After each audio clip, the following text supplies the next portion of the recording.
Kellen Moore's non-committal approach to Derek Carr is leaving more question marks around the quarterback's potential future in New Orleans. We got all that and a little bit of lagniappe for you on today's episode of Locked On Saints.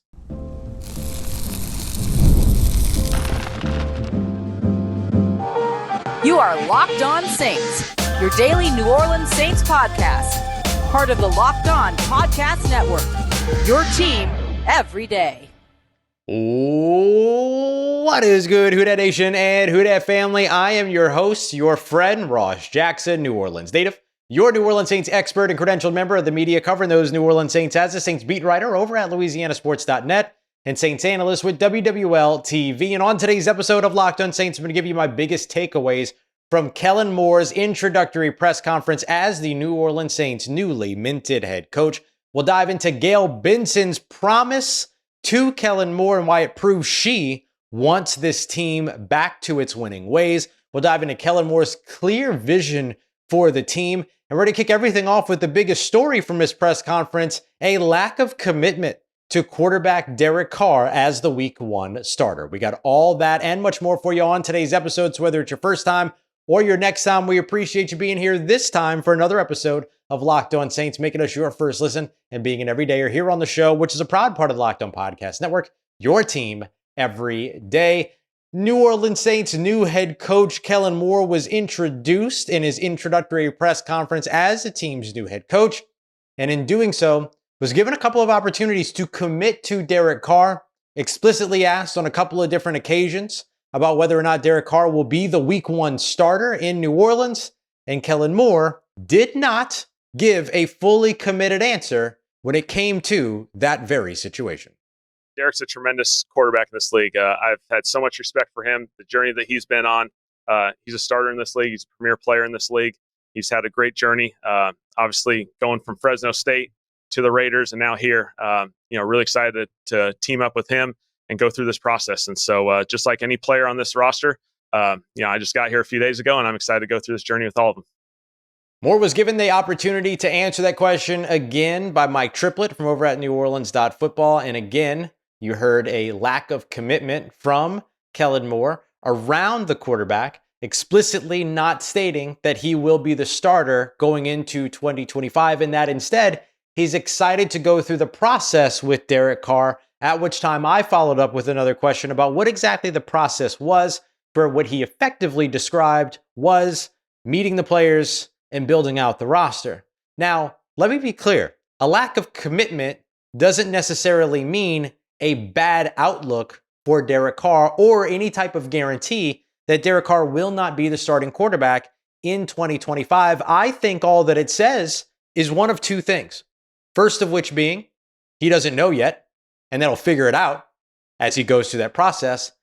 And number two, being that he hasn't discussed yet his plans with Derek Carr to be the starter or to not be the starter in 2025 with Derek Carr himself, and so therefore is not going to come out and make news on Derek Carr's name without speaking to the player himself first. I think it's one of those two things, which again doesn't necessarily mean a lack of commitment is necessarily a bad thing for Derek Carr. There's just maybe not a reason yet in Kellen Moore's mind to come out and give that away without having had that conversation with Carr. But it is interesting pairing that and comparing that to what Kellen Moore's comments were about Alvin Kamara, the New Orleans Saints star running back. It's respect for Alvin as a player, obviously one of the premier players in our league. His ability to play in the pass game and the run game, all the different versatile roles that he can play.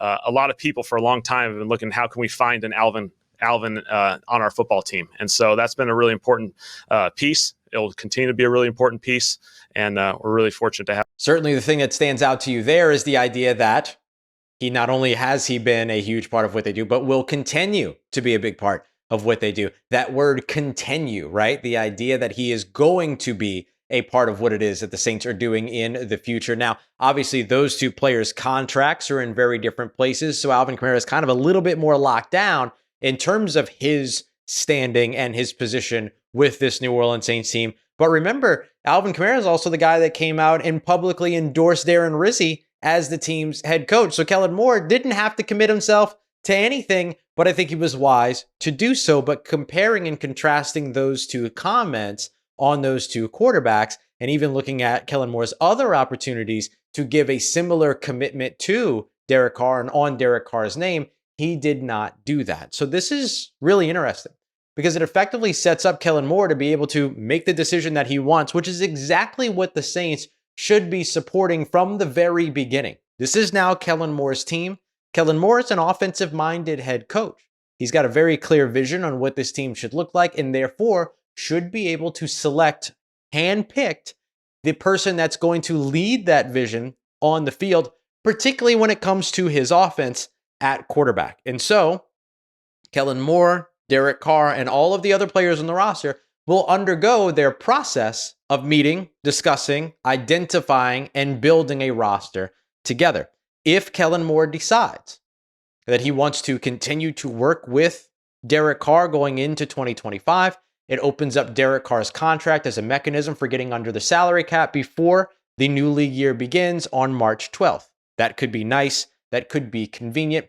It also sets up the New Orleans Saints to continue to do what they've always done, which is try their best to compete because they'll have their starting quarterback back from the previous 2 years, a little bit more confidence with all that, a little bit less unknown without that, all those other things. Now, whether or not Derek Carr can make good on that opportunity is for everyone else to argue, but for the New Orleans Saints, it's for them to believe that he can. So that would be the option there.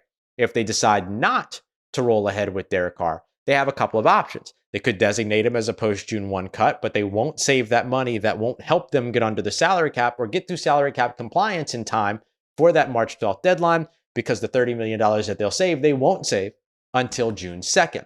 They could also try to trade him away, but again, Derek Carr has a no-trade clause, so they would have to make sure they're sending him to a situation that would be good for him and that he would be willing to go to. That would allow most of his money then to travel with him. When it comes to what the Saints would then do behind Derek Carr, if they do decide to move on from him, Spencer Rattler on the roster is an option. We saw Matt Miller from over at ESPN, one of the better draft analysts in the game, talk about how the New Orleans Saints front office loves Spencer Rattler. So if Kellen Moore also loves Spencer Rattler, then you could definitely see them move ahead there. There's been some crazy rumors going on over in Pittsburgh. Does a guy like Justin Fields actually hit the market? And does the comparable nature of a Justin Fields in terms of size, play style, speed, all these other things to a Jalen Hurts end up tempting Kellen Moore to say, let's give that guy a one-year opportunity? Or is there a player in the draft, such as an Ole Miss Jackson Dart, such as a Syracuse Kyle McCord, such as any other quarterback that could potentially be in this year's draft, that appeals to Kellen Moore instead, along with the scouts that would be scouting that quarterback and the offense that Kellen Moore would be looking to put in place? There would be plenty options of trying to figure out how to move ahead. It does make things a little bit tougher in terms of moving the money around.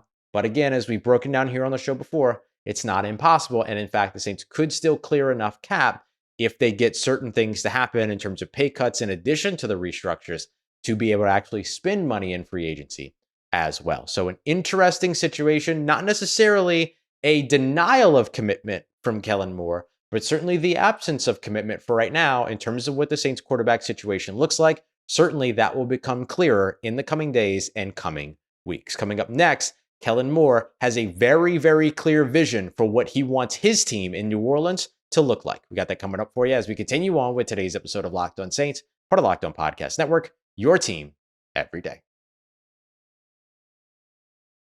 Today's episode of Locked On Saints is brought to you by our friends over at LinkedIn Jobs. LinkedIn Jobs wants to help you find the qualified candidates you want to talk to faster and for free when you're looking to hire, especially if you are a small business owner. LinkedIn Jobs could be your best friend, your best recruiting tool, one of your best staff members in terms of going out there and finding more staff members for your business. When you clock out, LinkedIn clocks in. They make sure that you've got everything that you need in terms of getting your open job postings posted in front of the people that are qualified to take on those jobs, that are looking for jobs just like yours. It's why 72% of small businesses say that LinkedIn Jobs has helped them find high quality hires. I've been on the hired side of LinkedIn, and I'll tell you, they absolutely tailor make everything to what it is that you're looking for. So post your job for free today at linkedin.com/lockedonnfl. That's linkedin.com/lockedonnfl to post your job for free. Terms and conditions apply. All right, family, there's no doubt about it. Kellen Moore was prepared for this moment between his acknowledgments of the local fan base, his acknowledgments of the local flavor of that fan base, the connection to it between the organization and the community. Kellen Moore was prepared, and you can take that away from his opening mark, where he not only cast out some really great and some really exciting notions to Saints fans, but also gave a little bit of a hint as to what he expects in the clear vision that he has from his upcoming football team. Build a brand of football that we're all appreciative of. It's going to be a smart, a fast, and a physical football team. And I know that our style, that Who Dat Nation will be proud of, and they will rally behind. We have a tremendous advantage in the NFL because of the phenomenal fan base that we have, because of the home field advantage that the Caesars Superdome provides. And I can attest to the daunting challenge that when you come into the Superdome as a visiting team, the challenges that you're going to have. Can't wait to get started. Who Dat Nation, appreciate you. Can't wait to go. Here we go. Kellen Moore said the phrase "Who Dat Nation" more in 20 seconds than I feel like Dennis Allen said in his entire tenure in New Orleans. And talk about finding a way to speak directly to the fan base than to use the phrase that absolutely encompasses the fan base in a way that you typically don't hear from the organization because of copyright this, copyright that, all these other things. Like, there's a weird history to the phrase "Who Dat" and all this other stuff. And we saw Kellen Moore come out and say, you know what? I'm going to address you directly, and I'm going to speak to you, and I'm going to refer to you. I'm going to call you by your name. And I loved that. I thought that was such a good touch. It was a prepared touch. It was a good touch. This was him reading from his opening statement, which was pre-written. You could feel a little bit of the jitters coming from him and stuff like that too. I mean, no surprise, right? I remember the first time I did a public address, even at, 30 something years old, when I did my first podcast at a certain point, being nervous about it and stuff like that too. I've been there, Kellen. I get it 100%, my dude. But it was just such a cool moment to see that and to actually hear that phrase come from a head coach again. Because I'm fairly certain Sean Payton would use that nickname, that moniker, that address to the fan base. But you haven't heard it in a while. And so to hear it from Kellen Moore during his introductory presser, I thought that was a really good touch. You can, call it whatever you want, everything like that. I thought that was a really special touch in a really good way to communicate to the fan base, like, hey, this is going to be different, which I think is really important. I think is really, really important. So I wanted to highlight that first. But also, he showed you that he's got a very clear vision for the team. He talked about being a fast, smart, and physical team, which isn't out of the ordinary in terms of what most coaches say they want their team to be. We want to be fast, we want to be smart, and we want to be physical. Yeah, that's what makes good football. But he went beyond that, and he started to break down a little bit more about what it is that he wants from his offense. And he mentioned two things in particular that I think should have Saints fans excited about what they could expect to see in Kellen Moore's offense. Biggest thing from an offensive perspective is you got to stress the defense, whether it be tempo, which we'll use a lot of. We like to use a lot of tempo every place that I've been. We'll use shifts and motions when we huddle, but we want to stress the defense. Now, whether we have to throw it 50 times or run it 15 times, I really don't care. However, we got to win a football game. We'll do that based off who we have available to us and who's on our roster. But we want to be a team that stresses the defense, challenges them, utilizes our entire roster, the depth that we have, and take advantage of all these different players' superpowers. Okay, so the superpowers thing came up again. I told you he said the superpowers thing, then I wasn't making that up. But yeah, he told us during Super Bowl week that he believes that every player on the team, has superpowers, and that his offense is built to lean on those superpowers, maximize what it is that they do. And then we went through and we broke down, like, Alvin Kamara's superpower is contact balance and work in open space. Chris Olave's superpower is separation and speed. Rashid Shaheed's special power rhymes with his name. It is speed. I didn't break down Taysom Hill, but Taysom Hill's superpower is yes, right? Everything, right? And so I liked hearing a little bit of that too. But the two things that he mentioned beyond that, tempo, and he talked about shifts and motion, which are kind of the same thing, kind of in the same family of how you do things. And so tempo, I think, is a big one. The Saints weren't necessarily an up-tempo offense last year. And so I think that's something that you could see. We certainly saw Kellen Moore take that tempo approach in the Super Bowl. He kept putting that stress on that Kansas City Chiefs defense. And that does some really good things. And you even saw at one point, if you go back to Super Bowl, and we'll do a film study on this over for the insiders, which you can join with the link in the description or text in HUDAT to 285-7473, where we do some film studies, Q&As, insider Zooms, stuff like that. We'll do a film study on that, but one of the things that he did during the Super Bowl was when he came out and he lined up both tackles to the outside. And so it was just that interior offensive line front where he just had the center and the two guards. And then he had his running back and quarterback in the backfield. And it was just like a quick snap for 4 yards. A lot of people might see that and go, okay, well, why would you do that just to get 4 yards? But on 1st and 10, that's an easy way to get ahead of schedule. And when you're doing it with tempo, you're not giving the defense time to change their play call or switch up their personnel and all these other things. And so what you're doing is when you get everybody sort of in this man defense and everything like that, and you want to go and steal a quick 4 yards, hurry up, do something unique like that, come out in that 3-man front, and then you've got a vacated front by the defense because the linebackers have gone to the outside. And you have a good running back like a Saquon Barkley who's got, who squats 600 pounds with a sneeze. And then all of a sudden you're picking up a quick 4 yards and getting ahead of the sticks. And that's the type of stuff that tempo does. He talked about putting stress on the opposing defense. That's how you put stress on the defense. You keep them in the same thing. You don't give them opportunities to adjust while you're adjusting. That's a smart way to go about it. So I think adding some more tempo to this offense could go a really long way for New Orleans. And then just an acknowledgement that you're not going to lose shifts, motion, things like that also stress the defense. He did say that you're going to do that when you huddle up and everything. So you might not see that much, which isn't out of the ordinary, but you might not see that much shifting and motioning when it comes to the hurry up or the tempo of the offense. But when they huddle, go to the line of scrimmage, use some of that so that you can give your quarterback that pre-snap diagnosis and the entire team the pre-snap diagnosis, because there are rules. If this person goes in motion and that defender follows in a certain way or a certain defender follows, everyone knows what that rule means. If you end up being able to check to a look because you see a blitz look that's coming and then that blitzer comes, everyone knows together what to do with that because of the rules that are being applied. So I think that that's a big part of what you're going to see from Kellen Moore's offense. He also talked a bit about his defense, mentioned that he likes, he wants a defense that's going to be attacking, that's going to be one that's going to put a lot of stress on the opposing offense as well. So we'll see what direction he goes there. It is interesting that the two people that have been linked to the Saints in terms of defensive coordinator hires so far, Durante Jones, the former LSU defensive coordinator, who's been with the Minnesota Vikings as defensive backs coach, defensive passing game coordinator over the course of the past 3 or so years. And then Brandon Staley, who was the former head coach of the Los Angeles Chargers, who hired Kellen Moore back a couple years ago, really the season before last.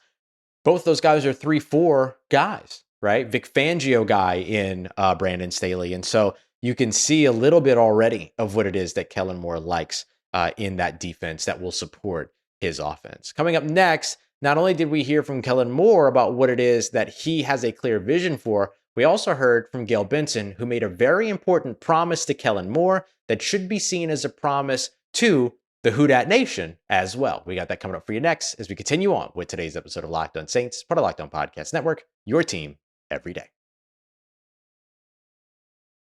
Today's episode of Locked On Saints brought to you by our friends over at FanDuel, America's #1 sportsbook. I know the NFL season is over, but the NBA season is rolling along. MLB season is on the way. You want to take all those exciting games, make them even more exciting. FanDuel.com is the place to go. Again, America's #1 sportsbook and our official sports betting partners here on the Locked On Podcast Network as well. One of my favorite things that you can do over at FanDuel is live betting. So even if you miss the tip-off, you can still get in on things like fourth quarter comebacks and more. You can also make sure that you're checking out some of the biggest potential payouts by diving in on same game parlays and grouping bets together. It's just endless fun over at FanDuel where you can get in on all of the action. And the fun is even better right now because right now new FanDuel customers can get $150 in bonus bets by getting your first $5 bet as a win. Just visit FanDuel.com to get started. That's FanDuel.com for your shot at $150 in bonus bets. Make every moment more with FanDuel, the official sports betting partners of the NBA. Let's get it, Who Dat Nation, along with some of the great things that Kellen Moore had to offer throughout his introductory press conference. In fact, actually before it, a couple other folks spoke. General Manager Mickey Loomis, who alluded to the idea that, hey, the process went a little bit longer than we wanted to because the Philadelphia Eagles kept winning all their way over to a Super Bowl. So sort of alluding to this idea that Kellen Moore was the guy from the very beginning. I don't know. I mean, we know that, or we believe, I guess I should say, that Aaron Glenn was very high up on the list. But what happened after that, right? When Aaron Glenn took the job over in New York, was Joe Brady really a guy that was high on the list? It never really felt like Mike McCarthy was super high on the list. I thought he was going to be the front runner, but then we never saw the Saints really jump at that opportunity. So maybe there's this idea here that Kellen Moore was amongst the top tier pursuit for the New Orleans Saints. If so, it sounds like they got one of their guys, which is a great way and a great position to be in. But we also heard from New Orleans Saints owner, as well as the governor of the New Orleans Pelicans, Gayle Benson, who made, I think, one of the biggest statements of the entire press conference away from Kellen Moore when she made a promise to Kellen Moore, which should also be seen as a promise to the New Orleans Saints fan base. To offer to you, Kellen, and our entire fan base, that it is my job to provide any resource our players, coaches, and front office need to compete for a championship. Kellen, you have my full commitment to doing whatever it takes to deliver another Lombardi trophy back to our city. Commitment feels like the word of the day, doesn't it? A lack of commitment shown when it comes to Derek Carr, but a full gung-ho commitment when it comes to Alvin Kamara, a full gung-ho commitment to Kellen Moore shown by this organization, spoken by Mickey Loomis, and then now also this full commitment, not just to the head coach of the New Orleans Saints and Kellen Moore by Miss Gayle Benson, the owner of the team, but also a full-on commitment to the fan base that she is committed to winning. Gayle Benson wants to win. And I'm not just saying that because of that one statement. I'm going back to last year. Remember, the Saints go on a 7-game losing streak, and we still weren't sure that the Saints were going to fire Dennis Allen. Even though they were already late on making that decision anyway, in my opinion, we weren't sure they were actually going to do it. I think actually the day before, no, it wouldn't have been the day before because that was the game. But the week before, the Saints did fire Dennis Allen. I was like, hey, bro, it ain't going to happen. It ain't going to happen. This team does not fire, this organization doesn't fire coaches midseason, all this other stuff. And then Monday, like right after the game, the very next day after the game? Yeah, because I was flying back from Charlotte. I did my show from like a lounge somewhere in a back room at the airport. And they did it. And remember, the reason why they did it, reportedly, from several various sources, was because Gayle Benson led the charge.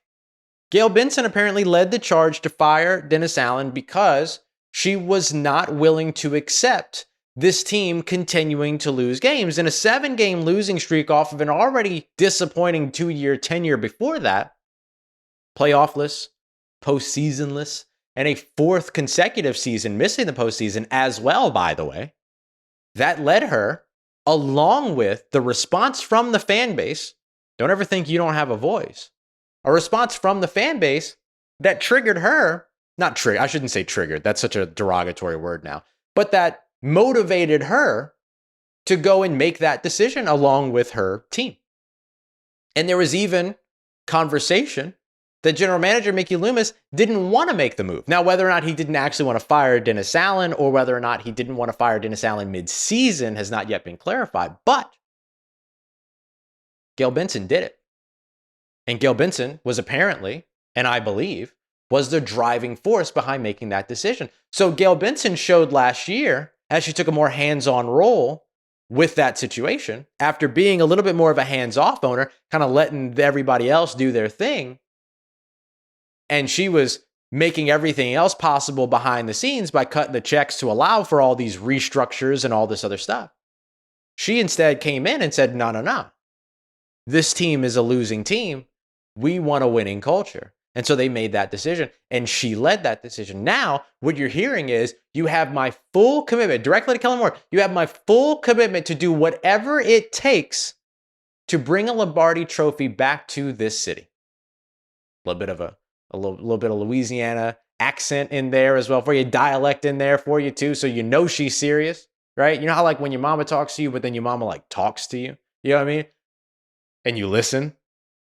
So that's all I'm saying. Like, I thought that was a pinnacle moment for this franchise.